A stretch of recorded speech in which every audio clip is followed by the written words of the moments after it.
How can something as beautiful as this be dying? A plague is ruining the land, but the tree of life still stands. Question is, for how long? End is coming to the new world. The tribes stand divided, in need of someone strong enough to unite them, or bring them all down. This is a story with an unusual beginning. So, let's expect an unusual end.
Welcome to Biomutant.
Slash.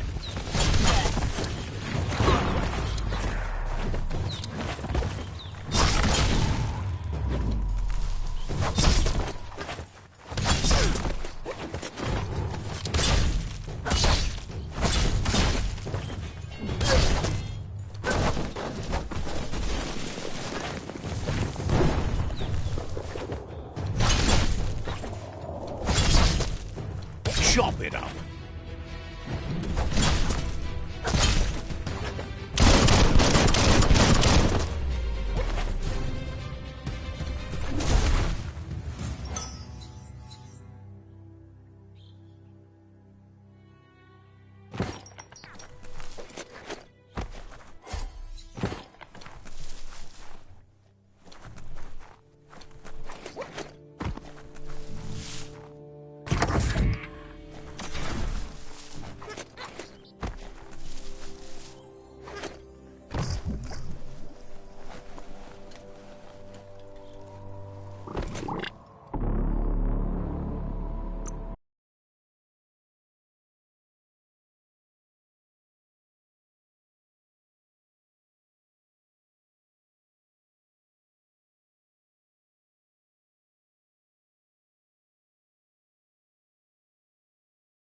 Watch out for you.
Look, an emergency box from the once was.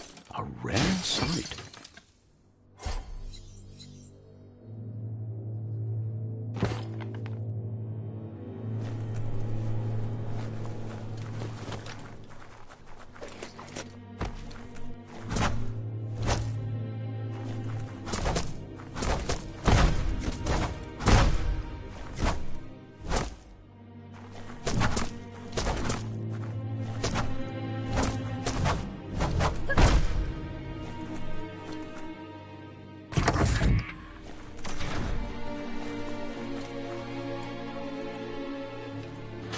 That pipe looks weak. The claw bar should come in handy.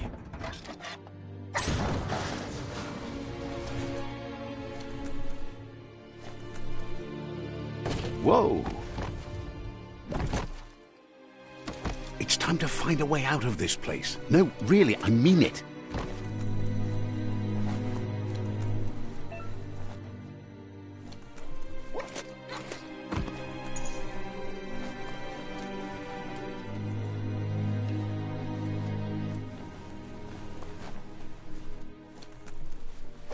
The Morks produce biomatter in their multi-organ that they shed under distress. Logs that affect the cellular coding strands of any living being when absorbed, including you.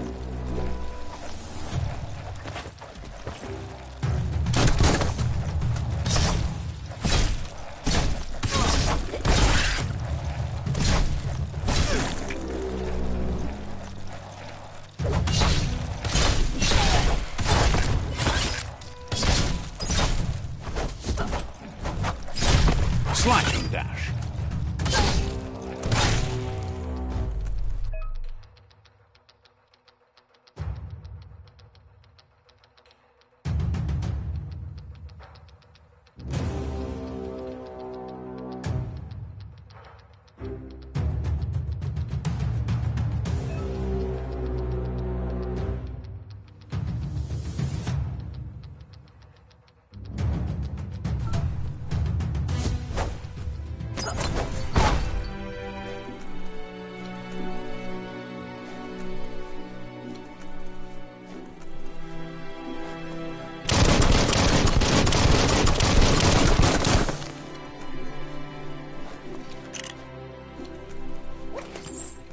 Just be glad there's a rope.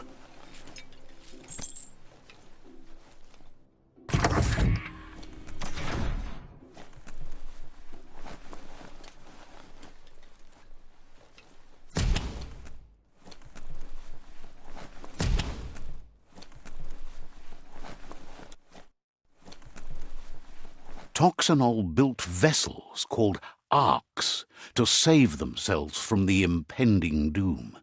But was it too late? It is only from the flight logs of the single ark they left behind that we know other arks travelled through the sky and beyond. It seems those that came before us never lost hope in finding a new home for their kind.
There are few records of the chain of events that led to the big apocalypse eons ago, but it's clear the world wasn't prepared for how recklessly the Toxanol Corporation would make its mark on the world. Their rare earth mining and nuclear industries generated tons of waste, and, without consideration for the future, they dumped it all in landfills until they ran out of space.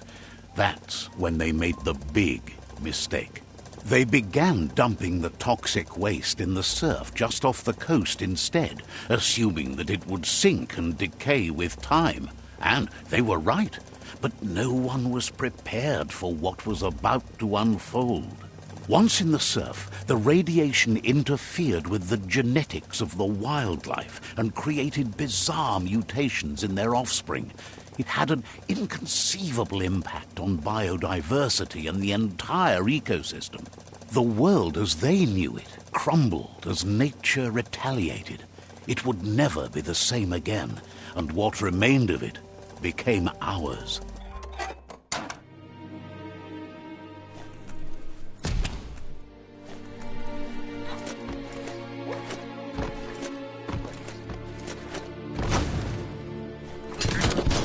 The sound of spark metal going pew-pew is never a good thing. It's coming from behind that door. A warning label. The box looks like a potential brain melt. It's going to take a bit of puzzling to short-circuit the door.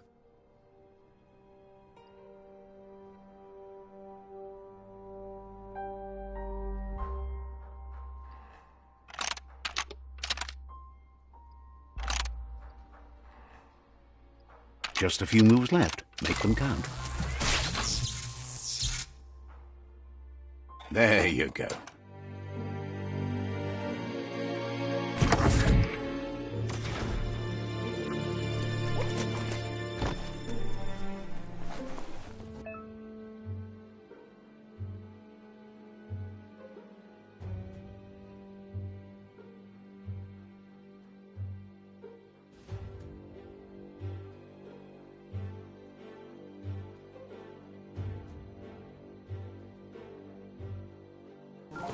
The Wheeled One is outnumbered. You'd better help him out.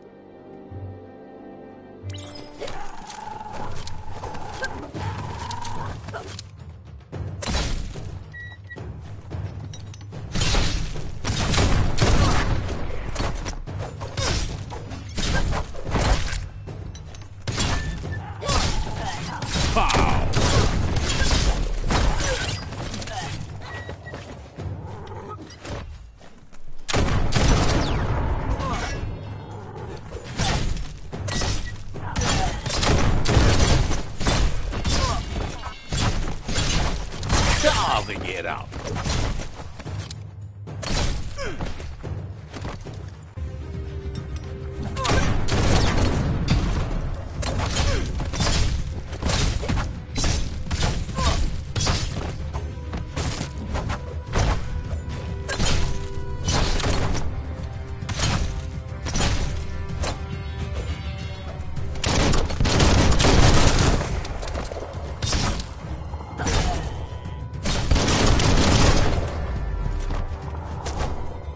That's the last of them. Let's talk to the Wheeled One before backup arrives.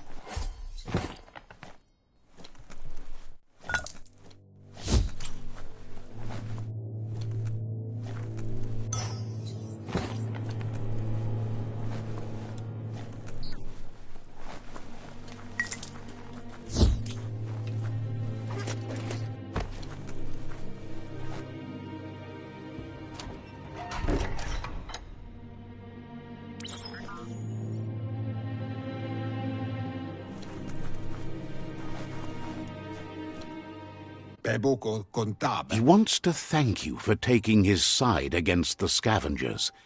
He sounds familiar. You just can't figure out why. He presents himself as out of date. He knows he's way overdue, but he hasn't given up. He doesn't seem surprised that you don't recognize him. You were just a child back then, the night everything changed.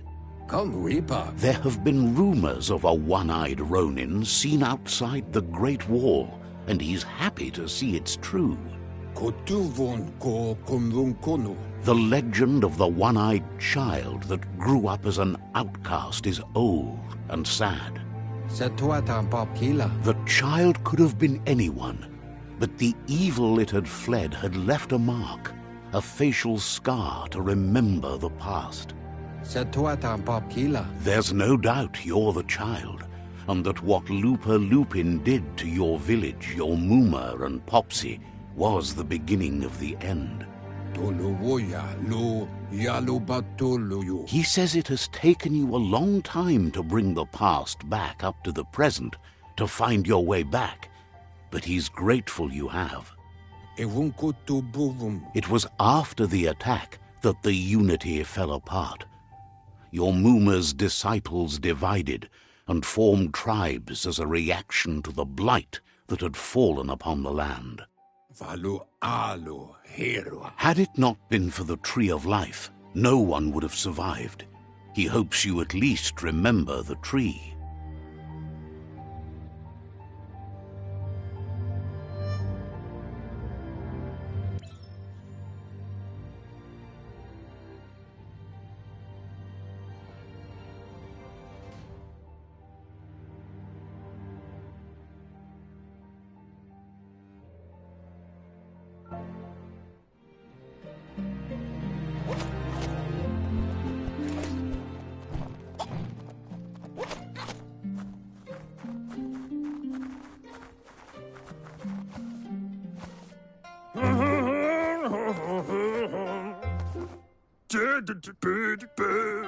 Asks if you are tired, as it's a bit of a hike here from the village. He wonders if your Mooma knows you are here.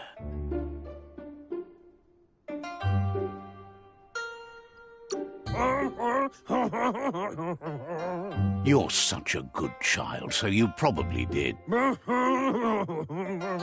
He understands why you came all the way out here, to see them, the potato people.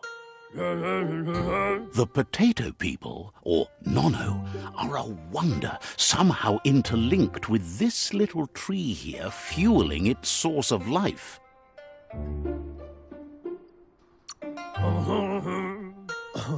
You might be right. Like potatoes, they're packed with energy, an excellent source of ki.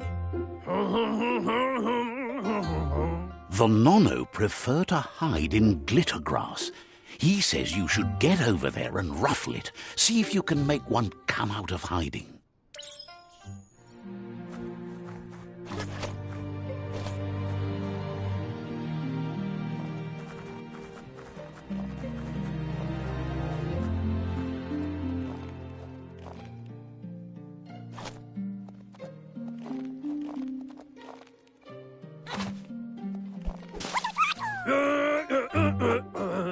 You found one. You should be proud. They don't come out for everyone. The Nono's ki energy is just what the Pensai needs to complete its cycle and grow into a tree of life.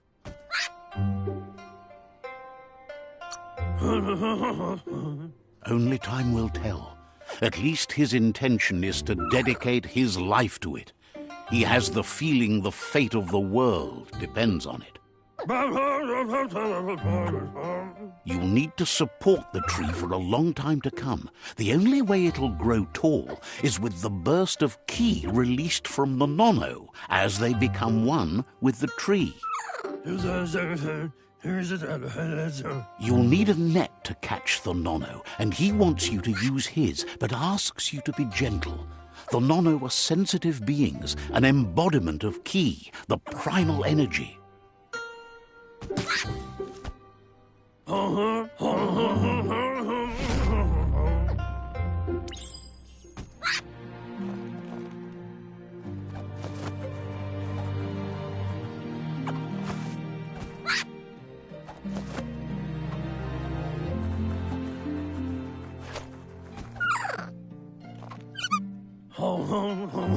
You handle that net like you've never done anything else. He's impressed.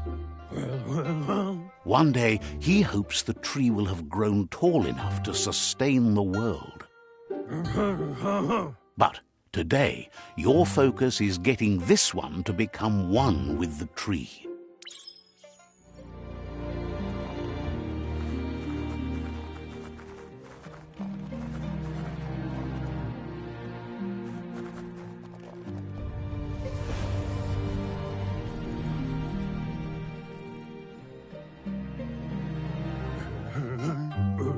Now that you've seen the Nono's connection with the tree with your own eyes, you have no reason to doubt.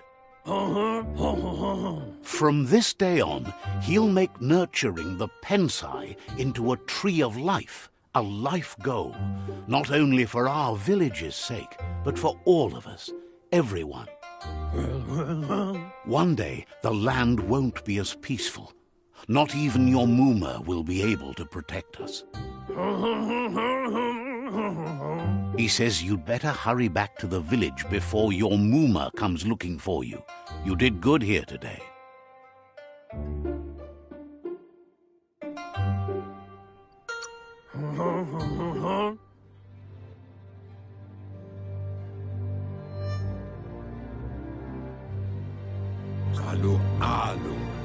He lost you there for a while, but no memory is alone. It's part of a trail you can follow. He says he remembers every single day the tree started to die when the end of days begun, and it wasn't long after that that the World Eaters arrived. Befarbihida, Untukub Kirko. Records tell of the ruinous devastation the Toxanol Corporation inflicted on the land. The apocalypse sparked a re-evolution, the Second Coming, and our lineage.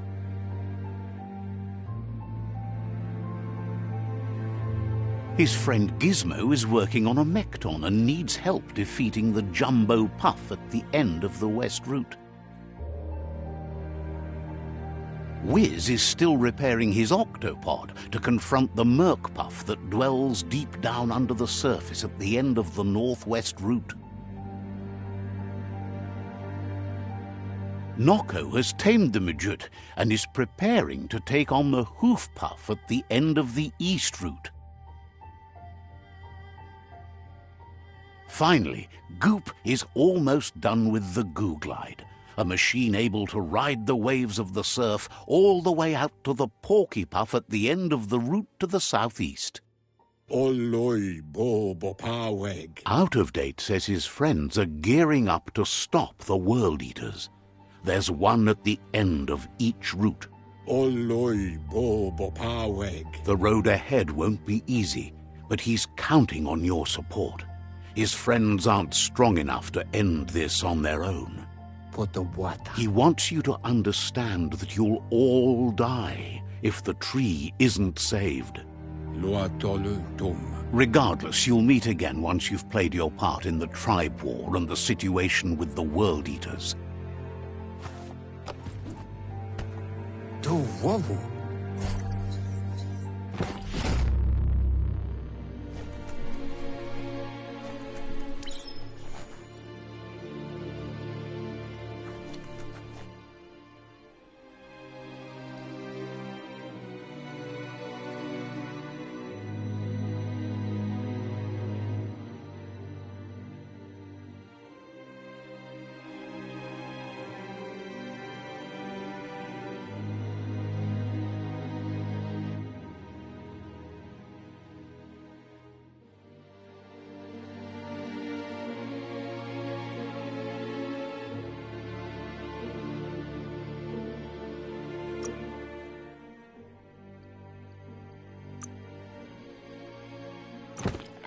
Not for the faint, Chopper.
You're getting the hang of it.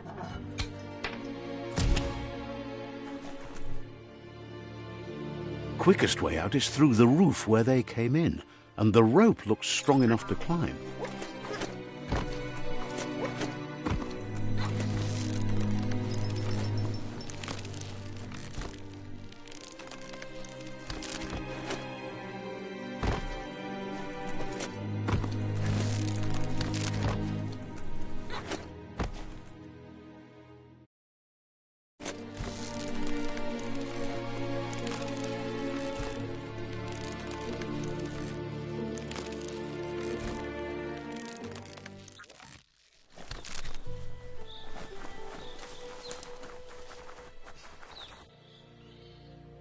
Know that the Tree of Life is dying.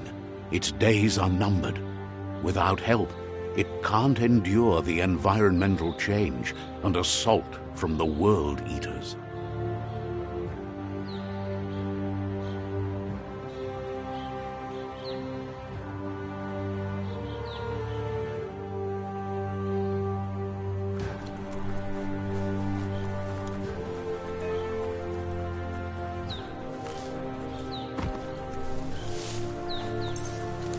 A signpost maps it out for the cartographically challenged. Let's see.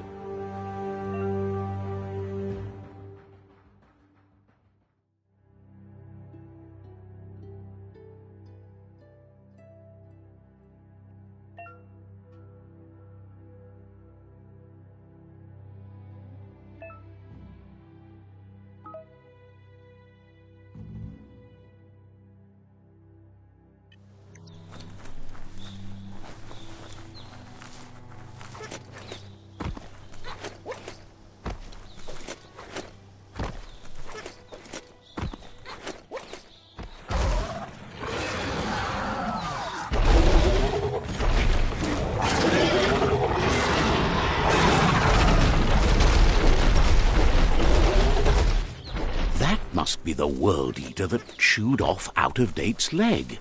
You'll need a hat trick to bring that down.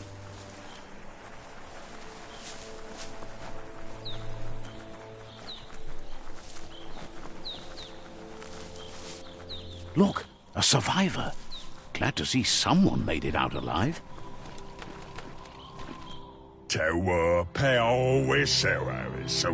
He's heard the stories about the terror inflicted by the World Eaters to other enclaves, but never expected one to come all the way here.